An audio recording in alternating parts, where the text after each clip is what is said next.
Welcome to Crazy News. And now take a look on today's headlines. Afghan forces retake key district in northern province of Balkh from Taliban.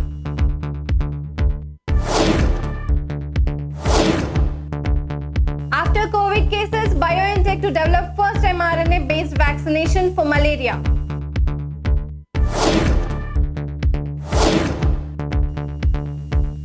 US remains committed to helping India recover from its second wave COVID-19.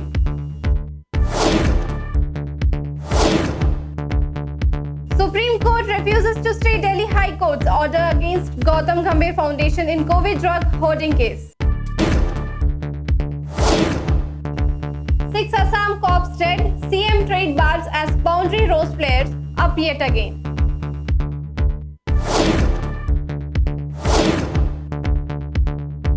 Yadiyurappa's home constituency observes shutdown over resignation. Afghan forces retook control of the Kaldar district in the Baldak as clashes continue near the provincial center in the province, according to the report. Afghan National Defense and Security Forces managed to take control from the Kaldar district from the Taliban after launching a military operation.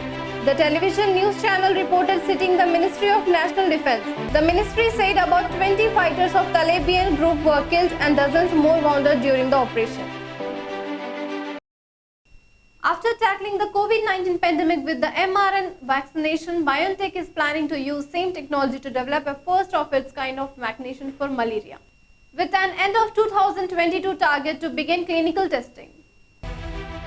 BioNTech's malaria project is part of Eradicate Malaria initiative led by the KENUB Foundation.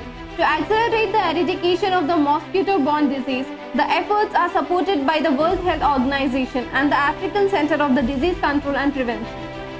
The response to the pandemic has shown the science and innovation can transform people's lives when they all key stakeholders work together towards a common goal, said Professor Dr. Organ Shane. The US remains committed to helping the India to recover from its devastating second wave of coronavirus and stand ready to support it until the virus is defeated, a top Biden administration official on Monday. With 39,361 people testing positive for coronavirus infection in a day, India's total tally of COVID-19 cases rose to 3,14,11,262, while the daily positivity was recorded above 3% of 35 days.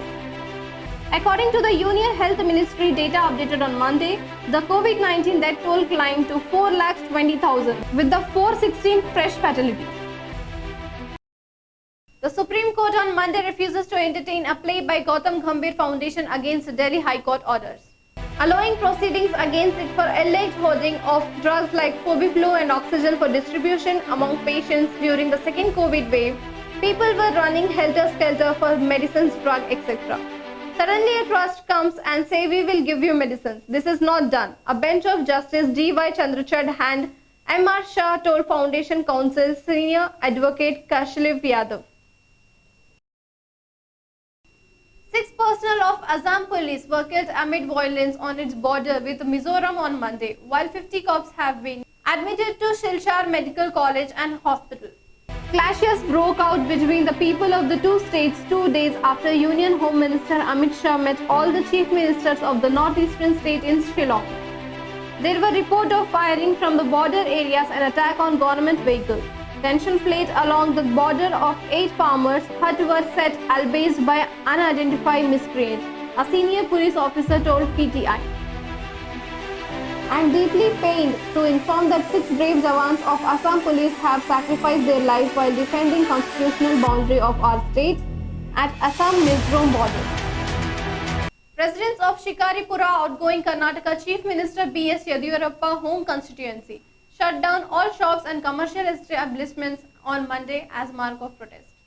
Prior to the beginning of his political career, he was drafted by the Karnataka RS Pracharak in Shikarpur, where he got married and settled. Yadiyurappa began his electoral politics by getting elected to the Shikarpur City Councilling and then became its president. After his successful stint in city councilling politics, he was elected from the Shikaripura Assembly constituency in 1983 and went on to win 8 times from the same seat. That's it from me and my team. For more updates, keep watching Crazy News.